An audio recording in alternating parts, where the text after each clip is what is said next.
An Israeli Zionist shared his story, or you can say journey, of how he got out of the Zionism. Here's how he is explaining.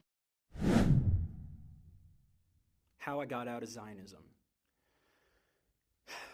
So this is obviously a much longer conversation and a much longer story.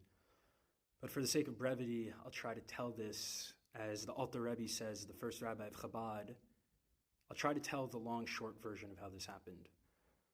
So in 2018, when I was 20 years old, I was studying in Jerusalem in an all-male religious nationalist seminary. And obviously I grew up very Zionist. And while I was there, I started having questions about the entire population that existed beyond these walls. And as part of my program, there were individuals who were doing this interesting program where folks actually met Palestinians and heard some of their perspectives. And for me, I had heard some good things about that program, and some of the things that they were saying were interesting and appealing, so I decided to go to that program. And I remember it was a Friday before Shabbos, and I was sitting there at 9 a.m. in Jerusalem, and a Palestinian man had come to speak to us. And he was describing how he had to get up at 4:30 a.m. to make it to Jerusalem at 9 a.m. Even though he lived in Ramallah, which is only like 7 miles away. So obviously my brain goes, well, that doesn't make any sense.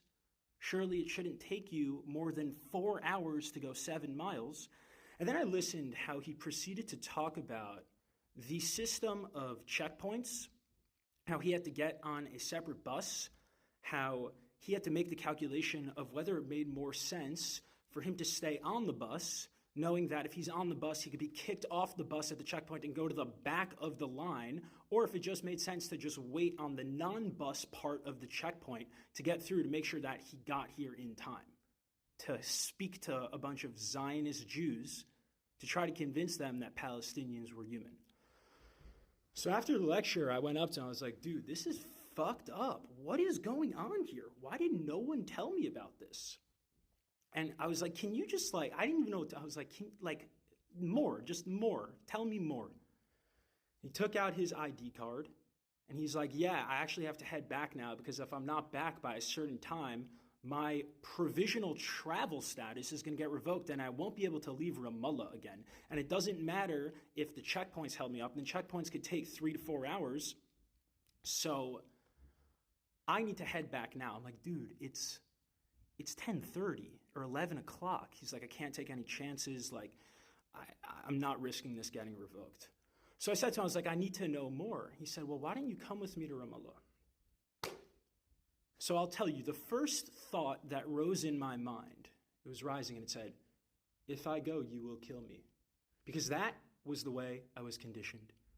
Growing up, for me, Palestinians were terrorists.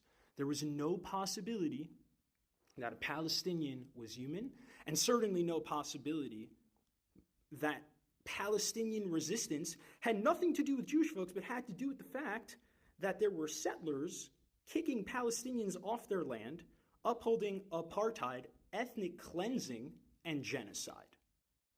So as that thought was rising, there was another voice in me, and I think this voice is a deep ancestral voice, and to this day, I'm amazed at myself that I was able to challenge all of my conditioning with a second voice, a deeper voice, a deeper knowing. And that voice immediately said, well, you've been told your whole life that this person was going to kill you and that this person was a terrorist and he wasn't human. And he's standing right in front of you and he's the exact opposite of those things. In that moment, I didn't vocalize that thought and I called bullshit and I said, yeah, I'll come. I'll come. I need to see it for myself. Now, as a Zionist kid growing up, this was unheard of. The thought that I could go to a Palestinian town and come back in anything less than a body bag was absurd. But he said, you got to come in the next couple of days. So this was Friday. So I had Shabbos in Yerushalayim. And then Sunday is a work day in the Israeli settler colony. So I went to yeshiva. I went to Gemara in the morning. I think we were holding in Kedushin. And then during lunch, I took off my kippah, I put on a hat, and I went to Shar Shechem, which is Damascus Gate. The only place I wasn't allowed to go to when I was in yeshiva. for fear that Palestinians would kill me. And the second I stepped into Damascus Gate, I essentially, I don't want to say became Palestinian, that's ridiculous. I had tremendous privilege as a settler, but I got to taste, maybe instead of a drop in the ocean, I got to taste the mist surrounding one drop in the ocean of what it's like to be subject to a settler colonial regime. And I got on a Palestinian bus, and for me, I was like, well, this is interesting that it's a completely different busing system, but even more than that, it's like all of a sudden was with the people who were supposed to kill me. And in fact, the very opposite happened, where when I was on a Palestinian bus, all of a sudden my sense of identity and belonging started to become Palestinian in terms of my sense of where my safety lies. And my sense of threat immediately became, holy shit, I'm on a Palestinian bus. I am being read as Palestinian in a fucking genocidal settler colony. I am about to go through an hour and a half of military checkpoints in knowing that this occupying army can do whatever they want to me, and the only protection I have is an American passport, which is way more than any Palestinian has, and I was still terrified. And I remember the process of just like this image of a Palestinian father being comforted by his daughter. This man's probably 65 years old. And just me just realizing in that moment, like, the deep humiliation that this person had to undergo. And he was someone privileged who was able to leave Ramallah to Jerusalem. And I remember just going through the Columbia checkpoint, IDF soldiers coming on, harassing us. And I remember going into the Columbia checkpoint and being on the inside of the wall and seeing the beautiful graffiti and seeing that there was a graffiti of someone, a kid with a slingshot. And my Jewish brain at the time said, wow, this is amazing. The Quran and the Torah are so similar. They also have an image of King David with a slingshot. And then after that, the bus kept going, and the slingshot was pointed at an IDF soldier. And that's when it started to crumble for me, where I said, wait a second, who's who here? Who's David and who's Goliath? These are the same rocks that my ancestors used to resist oppression. And now these rocks of Palestine are being used by Palestinians to resist oppression too. And we have become our worst nightmare. I remember sitting in a bar in Ramallah. Sorry, the Israeli security apparatus, I don't remember who it was, but if you could find him for me, that'd be lovely, because I dearly miss him and he changed my life.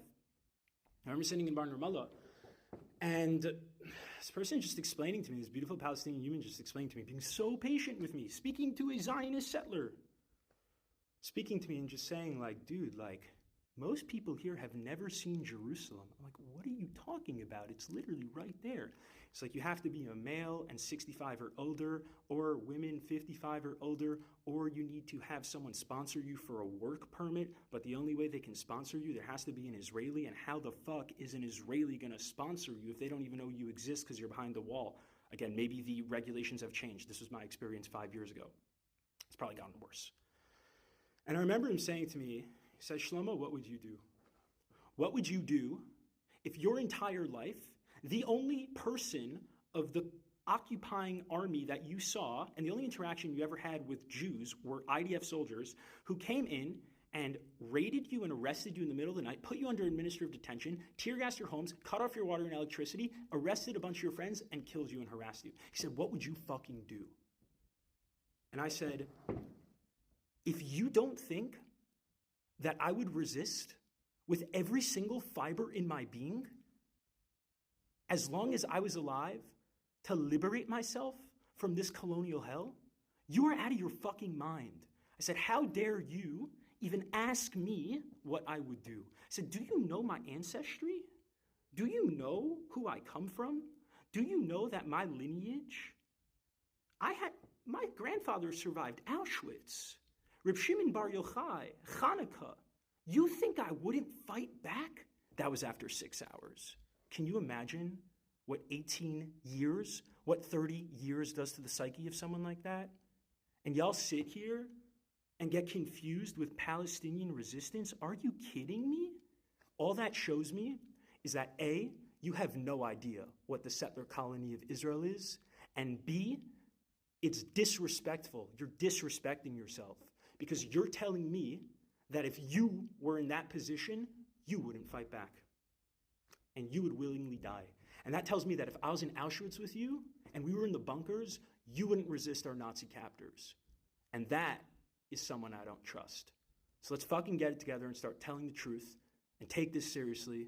Let's fucking free Palestine for all people, everyone on the land.